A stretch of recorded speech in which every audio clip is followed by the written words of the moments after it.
how do you have continued faith and confidence in your abilities, and how do you not feed into the self-doubt and insecurity?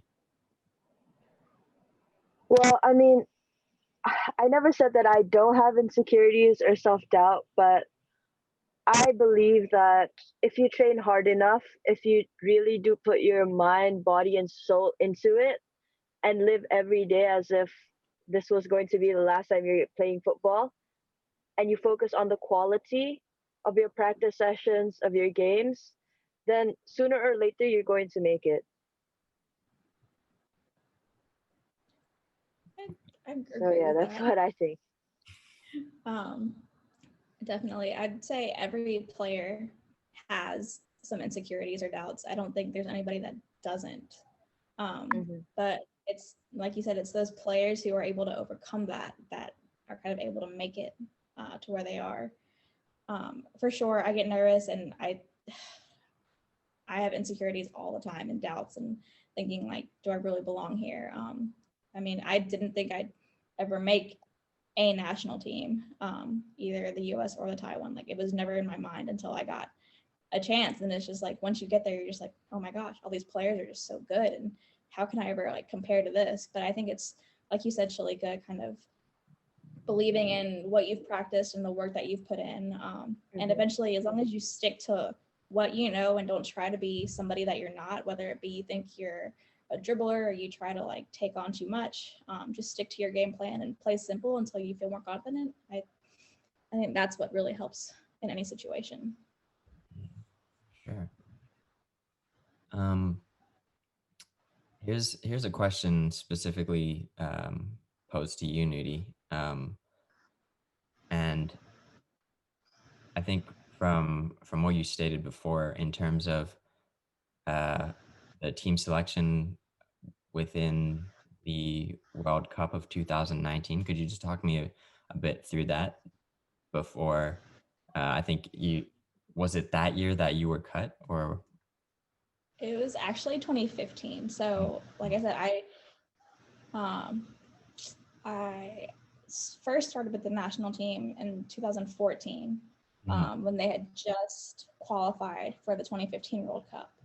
And that's when I had just come to Thailand after I graduated uh, in the US.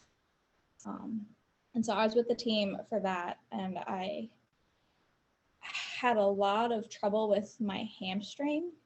Okay. I'd pulled it a couple of times during the year and was really hopeful that it was going to get better, and it was getting better. And then I think like this first or 2 days before we were supposed to go, I think I pulled it again. And like I was kind of like in that hopeful mindset that like they would be okay with that and that it would heal within the, because like before, I think we had 2 more weeks before the tournament started before we flew out. But like I I was obviously I got cut the day that we were supposed to go. And it was heartbreaking. I'm not gonna lie, I bawled. It was something that like I never thought I was going to have a chance at. So to go from like that whole like whirlwind of a year of being like the World Cup is something that's never going to happen to being so close to Yeah. being able to get there, it was heart wrenching. But it was a decision that like I could accept because I knew it wasn't anything that I had done wrong. Like I wasn't playing bad. I wasn't, it wasn't that I wasn't. I don't know. So yeah, I hurt my hamstring, I guess, and I pulled it again the couple of days before we were supposed to leave. And um, so the coach, I guess, made the decision that it wouldn't be worth the risk to take me and not be healed in time for the tournament to start, and decided to take somebody else. And it was tough. I'm not gonna lie. It was something that was really hard to accept, but like I understood the decision, Yeah. which is I think makes it even worse. I think it's easier if you can like blame somebody and be like really angry, but it's just like logically speaking, like it was the right decision to cut me because like I couldn't play. Yeah. But I got to go anyways. My parents were going, and I went with them and my whole family and all my friends back at home. So it was still a fun experience. For sure. So yeah, it sucked, but at the same time, it was like, all right, it happens. It's life. What is it like to to have to deal with injuries, and how did you find um, the the ability within yourself to really bounce back from that?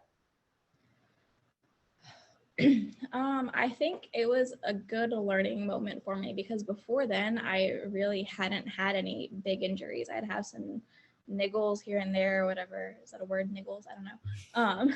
But I had never had anything serious, and then I'd never pulled a muscle before. So I think part of the problem was that I didn't know how to deal with it. And I don't know if it was like at the time my Thai wasn't very good. So I don't know if it was like a language barrier or if I just wasn't explaining myself correctly. And we only had one physio who came maybe once or twice a week during that time period. So the team has come a long ways from then. Now we have a physio that I can like call anytime I want to. But back then, like it was still pretty new. And so I didn't know how to deal with my injury and like how to deal with like a pulled hamstring or like kind of, I didn't know when to take time off. So I would think it'd be better and I go back to practice and then like it would kind of pull again. And so I think that was a big learning experience for me to like realize that like it's okay to take time off. I think that's my biggest problem is that like my point of view was if I'm not practicing, then the coach sees me as not working hard.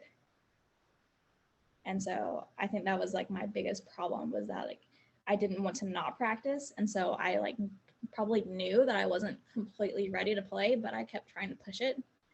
And so now I kind of like know when I have to say it's time to quit and like let it rest or like, okay, I can push through this pain. Yeah. So I think as you experience more, you start to learn, okay, this one's okay. This one, maybe not so much. No, props to you. That's Yeah. thank you for sharing that, to be able to tap into those feelings, really.